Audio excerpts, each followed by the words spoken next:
بسم اللہ الرحمن الرحیم۔ السلام علیکم۔ بڑا خوشی کا دن ہے آج۔ پاکستان نے بھارت کو ایک سنسنی خیز میچ میں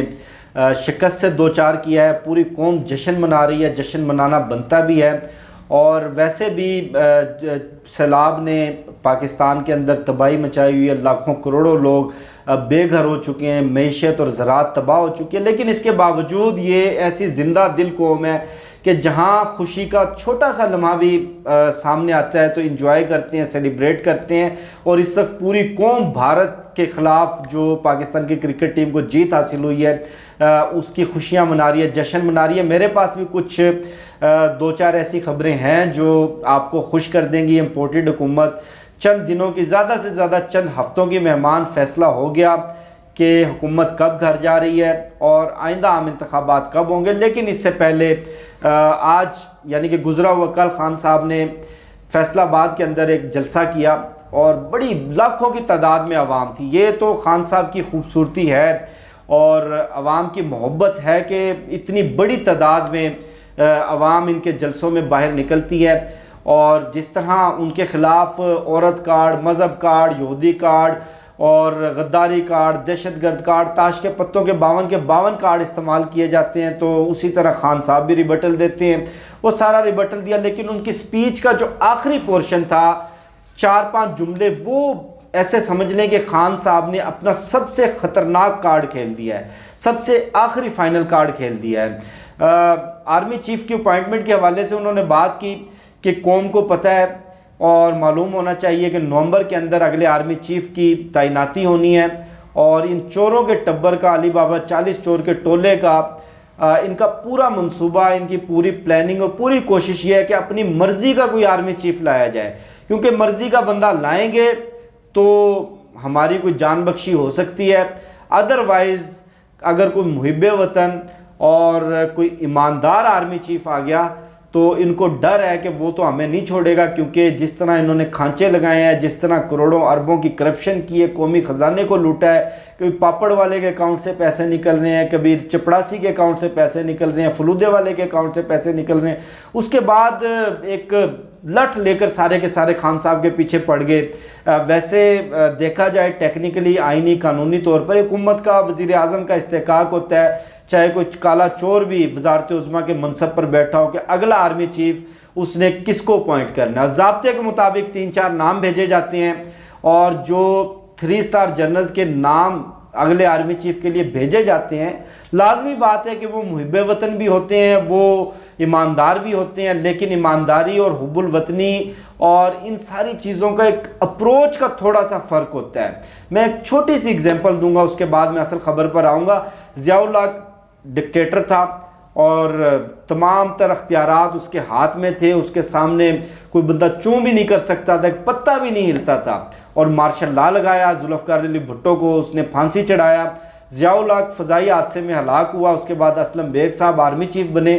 آرمی چیف بنتے ہی، حالانکہ وہی فوج تھی، وہی چین آف کمانڈ تھی، وہی ملک پاکستان تھا، وہی آئین تھا، وہی ادارے تھے، لیکن کیا اپروچ کا فرق تھوڑا سا۔ آرمی چیف بنتے سب سے پہلا حکم جو انہوں نے جاری کیا، ملک سے مارشل لا اٹھانے کا جاری کیا، آئین بحال کیا، اور 90 روز کے اندر اندر الیکشن کروانے کی انہوں نے ڈیٹ دی، جس کے بعد انتخابات ہوئے اور بے نظیر بھٹو جیت کر آئیں، اور ان کو انہوں نے اقتدار ان کے حوالے کر دیا۔ یہ ایک اپروچ کا فرق ہوتا ہے۔ جس طرح سے یہ علی بابا 40 چور کا ٹولہ آیا، اور جس طرح سے انہوں نے کہا کہ ہم تو جی نیوٹرل ہیں، حالانکہ ان کی سپورٹ کسی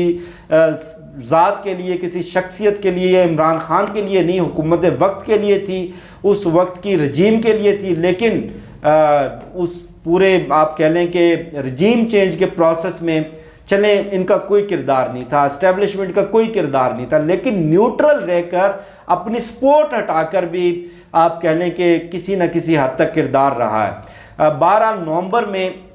یہ فیصلہ ہو گیا، 2 ٹوک فیصلہ۔ آج ہمارے شو میں جنرل نعیم خالد لودھی صاحب تھے، اور بڑے قابل آدمی ہیں، بڑے پروفیشنل جرنیل ہیں، بڑے شریف انسان ہیں، اور کھل کر بولتے ہیں، اور جو ان کی سینیارٹی، ان کا انٹلیکچول لیول، ان کی قابلیت اور ذہانت، کوئی شخص بھی ان پر انگلی نہیں اٹھا سکتا۔ انہوں نے کچھ باتیں کی، میں وہ کلپس بھی کچھ دیر میں شیئر کر دوں گا۔ ایک تو انہوں نے سراسر اس تاثر کو رد کر دیا کہ جنرل قمر جاوید باجوہ صاحب کسی طرح کی کوئی ایکسٹینشن لینے جا رہے ہیں، سوال ہی نہیں پیدا ہوتا۔ یہ تو 100% آپ اپنے ذہن میں بٹھا لیں کہ جنرل قمر جاوید باجوہ صاحب نومبر میں ریٹائر ہو رہے ہیں، نومبر کے اندر اگلا آرمی چیف آ رہا ہے، اور جو بھی نیا آرمی چیف آنا ہے ڈیفینیٹلی 4-5 جو موسٹ سینئر لوگ ہیں انہی میں سے آنا ہے، یا 7-8 لگا لیں سینیارٹی لسٹ کے حساب سے، انہی میں سے کسی نہ کسی نے۔ ادارے کے اندر یہ یکسو سوچ ہے، یکسوئی ہے اس پر، اور یوں کہہ لیں کہ پورے ادارے کی یہ سوچ ہے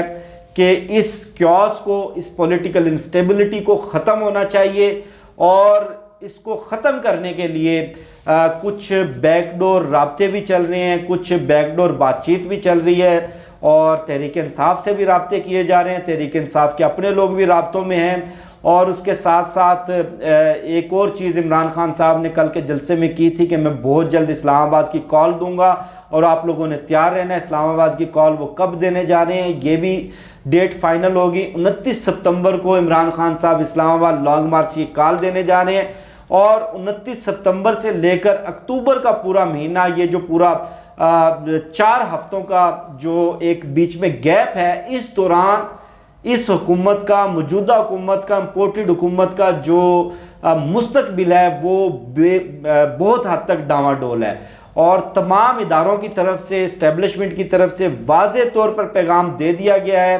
کہ یہ جو چین آف کمانڈ میں جو تبدیلی آنی ہے، ٹرانسفارمیشن آف پاور جو ہونا ہے، اس کے بعد یہ ممکن نہیں رہے گا کہ ادارہ آپ لوگوں کو بیک کرے، کوئی بھی ریاستی ادارہ، کیونکہ ایک آئینی حکومت ہے، یہ تو نہیں کہہ سکتے کہ غیر آئینی ہے، چاہے جس طرح بھی سازش کر کے آئے، اور انہوں نے اپنا کانچ کا محل یہاں پر سازش کر کے تعمیر کیا، لیکن وہ کانچ کا محل ایک پتھر لگنے کی دیر ہے، اس کا ٹوٹنا کوئی بہت زیادہ یا اس کو توڑنا مشکل نہیں ہے، چونکہ سپورٹ ہٹ جائے گی اور چند ووٹوں کی اکثریت پہ کھڑی ہے۔ نومبر کے اندر اس حکومت کی چھٹی ہونے جا رہی ہے، اور جو آئندہ عام انتخابات ہیں اس کے بارے میں جو بات چیت ہے وہ فائنل پروسیس میں ہے، فائنل سٹیج کے اوپر ہے، اور اطلاعات یہ ہیں کہ فروری یا پھر فروری کے آخری ہفتے میں، فروری کے آخری ہفتے میں، یا مارچ کے پہلے ہفتے میں آئندہ عام انتخابات کروا دیے جائیں گے۔ اب مسلم لیگ نون چونکہ آپ کو پتہ ہے 2 دھڑوں میں بٹی ہوئی ہے، مسلم لیگ نون چونکہ شہباز شریف بھی یہ بتا چکے ہیں، اور ان کے اپنے وزراء بھی یہ بتا چکے ہیں کہ ہم تو حکومت کرنے آئے نہیں تھے، ہمارا تو مقصد تھا اپنے کیسز بچانا، کیونکہ اگر ہم ابھی نہ آتے تو 10 سال کے لیے نااہلیاں ہونی تھی، 1 پارٹی سسٹم آ جانا تھا، عمران خان کو شکست دینا ناممکن ہو جاتا، اور اکاؤنٹیبلٹی کورٹ میں، احتساب عدالتوں میں 100 ججز بھرتی کر رہے تھے، اور ہم تو اپنی چمڑی بچانے کے لیے، اپنا مستقبل بچانے کے لیے، اپنی کھال بچانے کے لیے، لوٹا ہوا پیسہ بچانے کے لیے ہیں، ان کا تو وہ مقصد پورا ہو گیا۔ اب جو کھینچا تانی چل رہی ہے وہ پیپلز پارٹی، مولانا فضل الرحمان، ان کی چل رہی ہے کہ آپ کسی نہ کسی طرح اس سیٹ اپ کو لے کر چلیں، آپ نے کسی صورت بھی جنوری یا فروری میں یا مارچ میں انتخابات نہیں ہونے دینے، اگلے سال اس کو اگست تک لنگر آن کیا جائے، لیکن مسلم لیگ نون میں یہ اس بارے میں فیصلہ ہو چکا ہے کہ مزید اس کو سنبھالنا، مزید اس کو روکنا ہمارے لیے ممکن نہیں رہا۔ اگر عمران خان صاحب ستمبر کے دوسرے ہفتے میں، ستمبر کے آخری ہفتے میں اعلان کر دیتے ہیں، اکتوبر کے پہلے دوسرے ہفتے میں لانگ مارچ کر دیتے ہیں، تو گرتی ہوئی دیوار کو آخری دھکا دینے کے مترادف ہوگا، گرے تو یہ ویسے ہی پڑے ہیں۔ اگر وہ نہیں آتے تو پھر بھی یہ اپنی موت آپ مر جائیں گے، کوئی ایک آدھ اتحادی آگے پیچھے ہو جائے گا، صدر پاکستان اعتماد کا ووٹ لینے کا کہہ دیں گے، اور ان کو اپنی موت، یقینی شکست واضح طور پر نظر آ رہی ہے کہ اگر آئندہ 6 ماہ میں انتخابات کرواتے ہیں تو عمران خان کو 2/3 3/3 اکثریت لینے سے کوئی نہیں روک سکتا۔ لیکن بہرحال فیصلہ ہو گیا ہے، میرے الفاظ نہیں ہیں، جنرل لودھی صاحب کے الفاظ ہیں، انہوں نے دو ٹوک انداز میں بتایا کہ ادارے کے اندر اس بارے میں کوئی دو رائے نہیں ہے، اس پولیٹیکل کیوس کو ختم کرنا پڑے گا، اس پولیٹیکل انسٹیبلٹی کو ختم کرنا پڑے گا، اور اس کا واحد سلوشن فریش الیکشن ہے۔ فریش الیکشن انشاءاللہ آئندہ چند مہینوں کے اندر ہونے جا رہے ہیں۔ جی کا جانا ٹھہر گیا اور یہ امپورٹڈ حکومت چند ہفتوں کی مہمان ہے۔ بہرحال مجھے شفقت علی کو دیجیے اجازت، انشاءاللہ آپ سے پھر نیکسٹ ویڈیو میں ملاقات ہوگی۔ پاکستان زندہ باد۔